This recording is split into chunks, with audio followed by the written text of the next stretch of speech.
What's going on, guys? In this video, I'm going to share how to position your products against your competitors so that way you become the obvious choice for your customers. And before I get into that, I'm going to tell a quick story of how I learned some of these lessons that I have then applied to the businesses, either my businesses or businesses I've worked with that's been able to generate millions of dollars in revenue through email marketing as well as other types of content marketing. So when I was in college, I was a leasing agent for a student housing community. It wasn't owned by the school, but it was an apartment complex that catered towards students. You didn't have to be a student, but we targeted students, and it was a very saturated, very competitive market. So there were more doors or more apartment units in this particular town than there were available tenants. Right? So someone was going to lose. There were usually multiple losers. And so the competition between these different apartment complexes was very tough. And just having, one or two little features better was all it took really to have an edge on the competition. And there was just a lot of pressure on every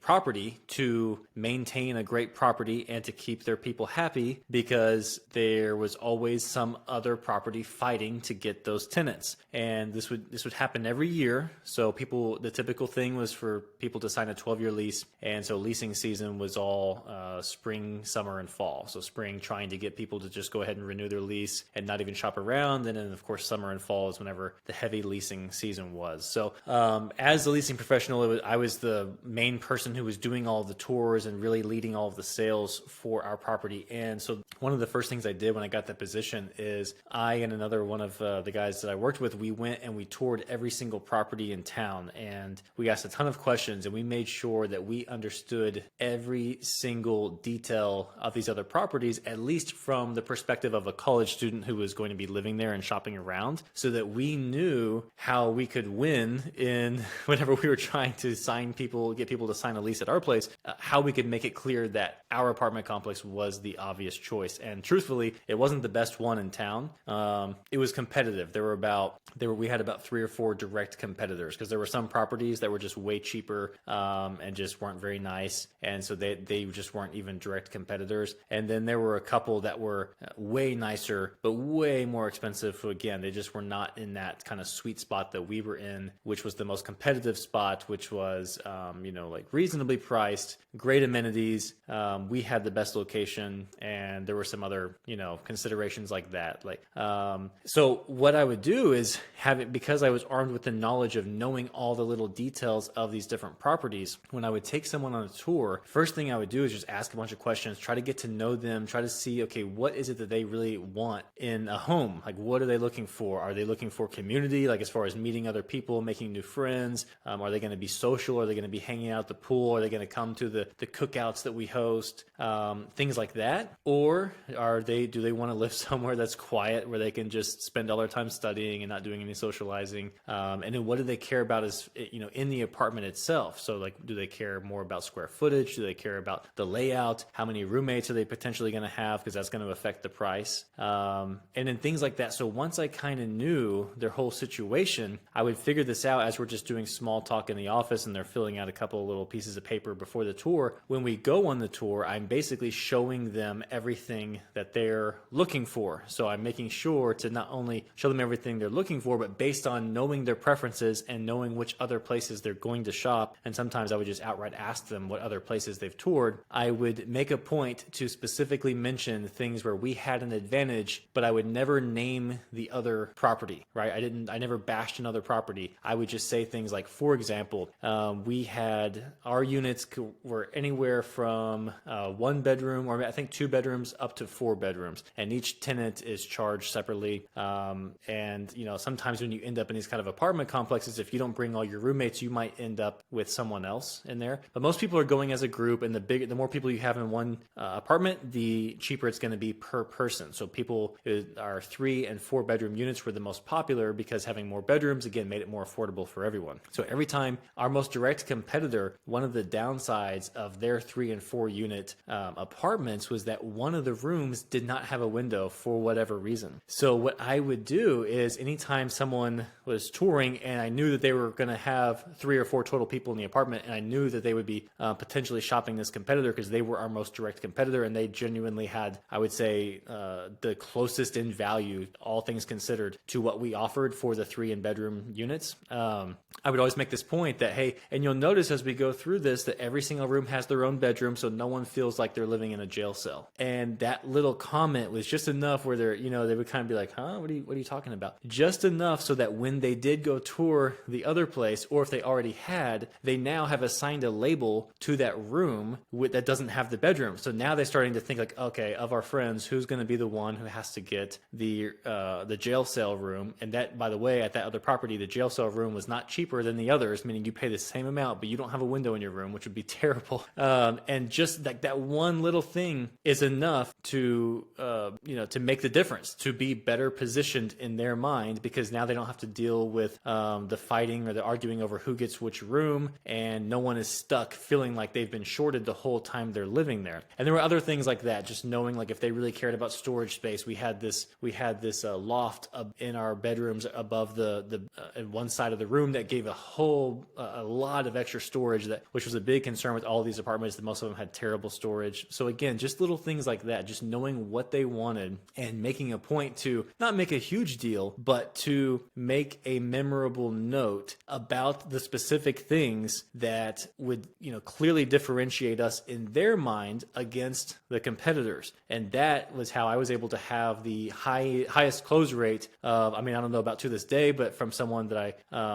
who I know who still works there as of a few years ago, the highest close rate that they've ever had. So, and again, I'm not sure if this was the only reason, right? But this is something that because of the reaction that people had when I would do this, and the fact that a lot of times they would tour us, go tour the competitors, come back and specifically mention the things that I brought up as like, you know what, I just really wanted that extra storage, or we just really didn't want to have to deal with that room that had no window, or there were a bunch of other things like that, but those are just the 2 examples. So then that made me note, okay, there's something here, and it's something that I've applied to everything I've done in marketing and sales since then. And what's great is I'd never had to bash the other properties. I never even mentioned them by name. I just called attention to something that existed in the market somewhere that in this person's mind, something that I know that they care about, that where we can differentiate ourselves and say, hey, we're better at that. We've got this thing covered, or we don't have that problem that you care about. And really, that's kind of all it takes, because most of the time the product you're selling is very similar to the products that your competitors are selling. Usually feature by feature, they're pretty similar. And it really just comes down to things like your marketing, your branding, your customer service, that kind of stuff is really how you win out. And so again, it's like, this is assuming your products aren't just by far better across the board, where you can just list off thing after thing. Normally, you're going to be listing the features of your products, and they're going to be relatively similar to your competitors, and you need to have some sort of edge, something that's sticky, some idea you can put in their mind that can stick with them as they're shopping around, so that way, again, you are differentiated from your competitors and you become the obvious choice, because it's very difficult for people to make a buying decision. So if you can make it easier for them to make a buying decision, you're providing value and you are helping them more than your competitors. So, okay, now I want to break this down into 3 steps, 3 things, practical things you can do to take what I was sharing from that, because again, that's something that I just kind of didn't even really, it just came naturally. I just kind of refined it over time, but I wasn't thinking about the step-by-step of it. It just kind of came naturally, but this is how I've replicated this many times since then. Step number 1 is you have to study your market and your competition, and you have to know what your potential customer is seeing when they shop for your product. You think like you go straight to your website and you're so surrounded by your stuff that you're so familiar with it, but maybe it's been a long time since you just did a Google search and just looked at, okay, what actually ranks on the first page of Google? What products, not only what's ranking organically, what products are being advertised, and then when you click through, what are people seeing on those landing pages? And the same thing, do a search on across social media. So if you're selling products, especially do searches on Instagram, TikTok, and Pinterest. And again, find out what people are seeing when they're looking for products like yours, because you need to know what's out there. And then here's the most important part. When you're doing this, you want to make note of what people love and what they hate about the products. All the stuff in between doesn't really matter, because again, remember, your products are probably pretty similar to theirs. So 80% of it, 90% of it is probably the same. All of those things that they don't necessarily rant and rave about, good or bad, are the things that they just have come to to expect. Like that's just expected. There's nothing, no reason to get emotional about it. The things that people either love or either hate are usually the things that set that particular product apart from another product. But here's the thing, a lot of times it's only because that company just has better marketing, they have better copywriting, and they drew attention to those features. And it's not that the other companies don't do those things or don't have those features, it's just that they're not bringing attention to it, so their potential customers don't know. So you have to make note of this and make note of, again, all the things that they love and hate, and how you can specifically mention or hint at different ways that your products check those boxes, either that they have the things that these people love and they don't have the things that those people hate. So that's step one, do your research, figure out specifically what people love and hate, and compare that to your products. Step number two is what I just talked about. You've got to highlight your strengths against your direct competitors. So you don't want to put so much attention on the obvious stuff, like the main features and benefits that every product in your industry has and is expected. There's no need to put a bunch of extra attention on that because it's obvious to people. They already know that and they already expect it. So if you make this really big deal about the thing that's expected, it's not very impressive because they're looking at that like, well, duh, I was hoping you would at least do that. They're not going to be that impressed. So what you really want to focus on are the not so obvious things, the things that they haven't considered that are going to cause them to either get a much better or much worse customer experience after they buy the product. So a lot of times people there's certain features of a product that the person would not find out about until after they bought it, and maybe they've used it several times, and maybe one particular really popular product in the market just isn't really that reliable, and yours is way more reliable, but people are kind of fooled by the flashy marketing. Well, if you start to introduce the idea and place value on the fact that your thing is durable, or whatever forgot the word I was using earlier, but is actually going to last a long time and be reliable. I think that was the word. Now all the people who care about that are immediately going to be drawn to yours, but you're also getting people to start questioning the other ones because, again, you're putting all this extra attention on it, so they start to look for it in the thing is, once you shine a light on something that people care about or is missing from the other products, it's impossible not to notice it going forward. So like whenever I would say the comment about no one feeling like they're living in a jail cell, it's impossible for them to tour any apartment after that point and see a room without a window and not think of it as a jail cell. It's impossible to ignore. They could never not notice a room not having a window at that point, which the way that those rooms were staged was very intentional, where they did make it, they tried to make it not very obvious that the room was missing missing a window, which provides a lot of natural sunlight.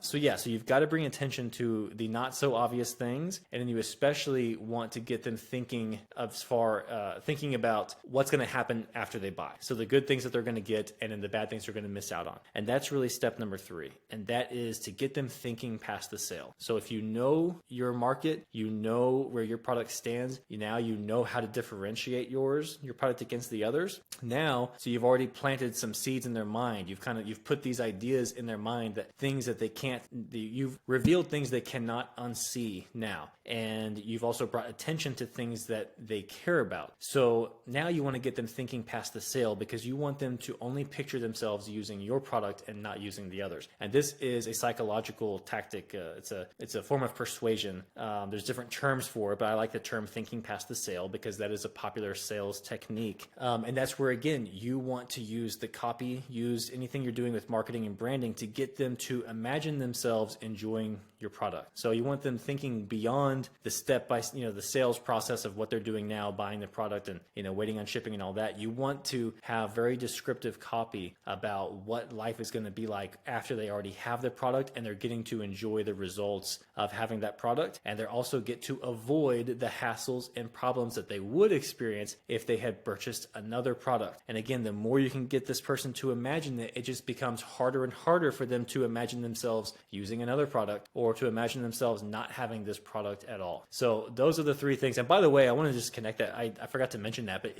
whenever I was step number 3, getting them to think past the sale, the way that came up whenever I was leasing apartments was that once I figured out what they cared about, I never described a room like, okay, here's your bed's over here and your couch is over here. I didn't say that. I'm like, okay, this is where you and your friends can watch the games every Saturday. This is where I always describe like what I knew that they wanted to be doing in their home. You're going to be your own private area where you can study and kind of get away from everyone and get a break. Whatever it is I knew that they wanted, I would always describe the physical features of the room in a way where they were having to imagine themselves already there. So again, I know it's kind of out of order. I'm not even going to edit this out of the video. I'm going to leave it like that. So you're rewarded if you actually watch the whole way through. Okay, but yeah, those are the 3 steps. So now I want you to take that and see how you can apply that to your business. And this works for products or services. A lot of times we just talk about products because I work mostly with e-commerce businesses. You can do this with services as well. I just find that products, it's doing that customer research is super easy because of online reviews. You can, again, if you do those searches on social, like I talked about, you're going to see people, not only whatever they're saying in the content that they post about it, you're going to be able to read the comments on all those posts and see what other people say. And you can also either go to their sites directly and read reviews, but even better than that is if they sell products, if they sell their products on Amazon, or obviously there's going to be other versions of those products on Amazon, go to Amazon and read all of the 5-star and 1-star reviews so you can find out all the things that people love and hate about those products. So that's it for this video, and I will see you in the next